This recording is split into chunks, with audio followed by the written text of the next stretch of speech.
Hello दोस्तों, मैं OP Verma एक कंप्लीट एजुकेशन में आपका बहुत बहुत स्वागत करता हूं। दोस्तों, इस वीडियो में हम लाए हैं हिंदी व्याकरण का एक महत्वपूर्ण चैप्टर संज्ञा से अव्यय तक। दोस्तों, इस वीडियो में हम पहले ये समझ लेते हैं कि हमको क्या क्या पढ़ना है, फिर उसके बाद हम एक एक टॉपिक पर एक एक वीडियो बनाएंगे जो कि किसी भी परीक्षाओं के दृष्टिकोण से बहुत बहुत इंपॉर्टेंट है। तो आइए दोस्तों, देखते हैं इस वीडियो में संज्ञा से अव्यय तक के अंतर्गत क्या क्या आते हैं, उसके बारे में हम सबसे पहले जान लेते हैं। फिर उसके बाद एक एक टॉपिक का हम अलग अलग वीडियो बनाकर अपलोड करेंगे जो इतना सरल भाषा में रहेगा कि आप सोच भी नहीं सकते। देखिए, इसके अंतर्गत देखिए हमको क्या क्या पढ़ना है। संज्ञा पढ़ना है, देखिए संज्ञा पढ़ना है, लिंग पढ़ना है, वचन पढ़ना है, कारक पढ़ना है, सर्वनाम पढ़ना है, विशेषण पढ़ना है, क्रिया पढ़ना है, काल पढ़ना है, अव्यय पढ़ना है, निपात पढ़ना है। ये जितने टॉपिक हम दिए हैं सभी के सभी क्या है, संज्ञा से अव्यय तक के अंतर्गत आते हैं। तो दोस्तों, हम एक एक आप लोगों को कंफर्म कराते हैं। आइए देखते हैं सबसे पहले संज्ञा। देखिए संज्ञा, दोस्तों संज्ञा देखिए, संज्ञा अर्थ के आधार पर कितने प्रकार के होते हैं, व्युत्पत्ति के आधार पर कितने प्रकार के होते हैं। ये देखो परीक्षाओं में बहुत बार पूछा गया क्वेश्चन है कि अर्थ के आधार पर संज्ञा कितने प्रकार के होते हैं, व्युत्पत्ति के आधार पर संज्ञा कितने प्रकार के होते हैं। दोस्तों, यहाँ पर 100% जो लड़का पढ़ा रहता है वही अच्छे से कर पाता है, नहीं तो गलत हो जाता है। क्योंकि सभी लोग जानते हैं कि संज्ञा कितने प्रकार के होते हैं, संज्ञा 5 प्रकार के होते हैं। लेकिन जब ये दे देता है कि व्युत्पत्ति के आधार पर संज्ञा कितने प्रकार के होते हैं, तो वही 5 लगा देते हैं, जो कि व्युत्पत्ति के आधार पर संज्ञा 3 प्रकार के होते हैं और अर्थ के आधार पर जो संज्ञा होते हैं वो 5 प्रकार के होते हैं। तो यहां देख लीजिए, अर्थ के आधार पर संज्ञा 5 प्रकार के होते हैं। कौन कौन होते हैं? व्यक्तिवाचक, जातिवाचक, द्रव्यवाचक, समूहवाचक, भाववाचक। ये जो हमारा होता है ये अर्थ के आधार पर जो संज्ञा होते हैं, अर्थ के आधार पर संज्ञा के 5 भेद माने जाते हैं, जो आपके यहाँ पर लिखा गया है। देखिए, व्युत्पत्ति के आधार पर संज्ञा कितने प्रकार के होते हैं? व्युत्पत्ति के आधार पर जो संज्ञा होते हैं वो 3 प्रकार के होते हैं। एक रूढ़ होता है, एक यौगिक होता है और एक योग रूढ़ होता है। दोस्तों, ये बहुत बार परीक्षाओं में पूछा है कि व्युत्पत्ति के आधार पर जो संज्ञा होते हैं, संज्ञा कितने प्रकार के होते हैं, तो वो हमारा क्या होता है, 3 प्रकार के होते हैं। कौन कौन होते हैं? रूढ़ शब्द, यौगिक शब्द और योग रूढ़ शब्द। आइए दोस्तों देखते हैं लिंग। देखिए, हिंदी में लिंग 2 प्रकार के होते हैं। देखिए, संस्कृत में 3 प्रकार का होता है, ठीक है, लेकिन हिंदी में यदि आप हिंदी पढ़ रहे हैं तो आपको जानना बहुत जरूरी है।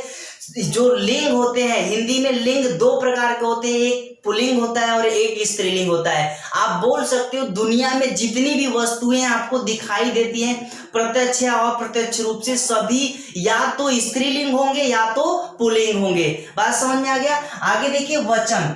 वचन क्या होता है? हिंदी में वचन 2 प्रकार के होते हैं, एक वचन होता है, बहुवचन होता है, ठीक है।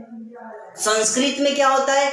एक वचन, द्विवचन और बहुवचन होता है। तो आप संस्कृत नहीं पढ़ रहे हो, आप हिंदी पढ़ रहे हो, तो जो वचन होता है वो हिंदी में 2 प्रकार का होता है, एक वचन और बहुवचन।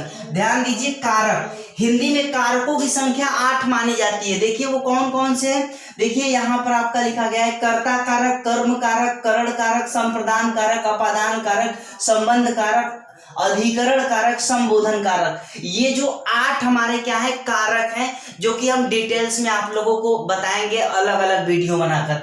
आइए दोस्तों देखते हैं सर्वनाम। सर्वनाम के कितने भेद हैं? सर्वनाम के कितने भेद हैं? तो सर्वनाम के कुल कितने भेद हैं? सर्वनाम के कुल 6 भेद है। देखिए, पुरुषवाचक सर्वनाम, निश्चयवाचक सर्वनाम, अनिश्चयवाचक सर्वनाम, संबंधवाचक सर्वनाम, प्रश्नवाचक सर्वनाम और निजवाचक सर्वनाम। ये आपके 6 जो सर्वनाम के 6 भेद हैं वो यहाँ पर हम आप लोगों को बता दे रहे हैं।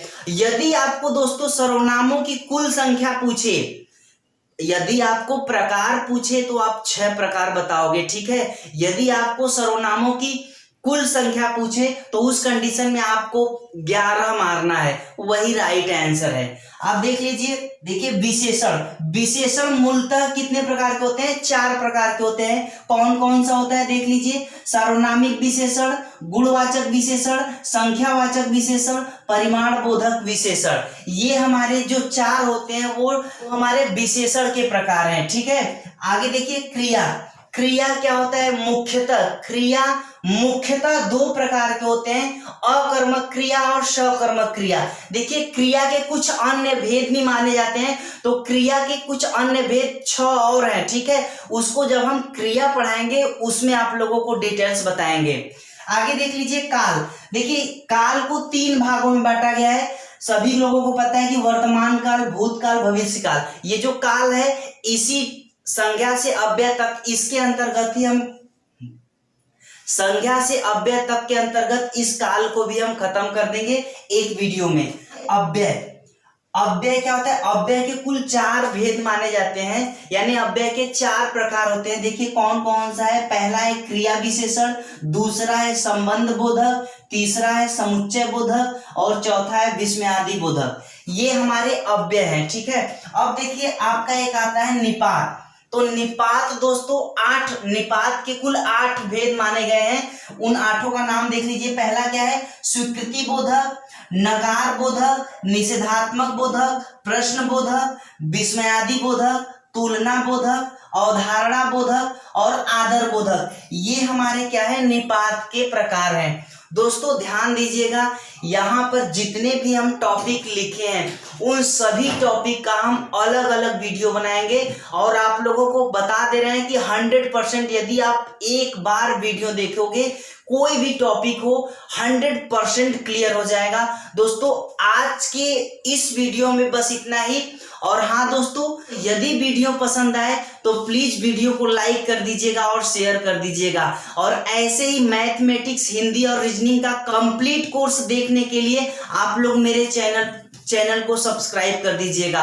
और हाँ दोस्तों, यदि वीडियो में कोई त्रुटि है, कोई कमी है तो प्लीज दोस्तों आप लोग कमेंट बॉक्स में कमेंट जरूर कीजिएगा। धन्यवाद दोस्तों।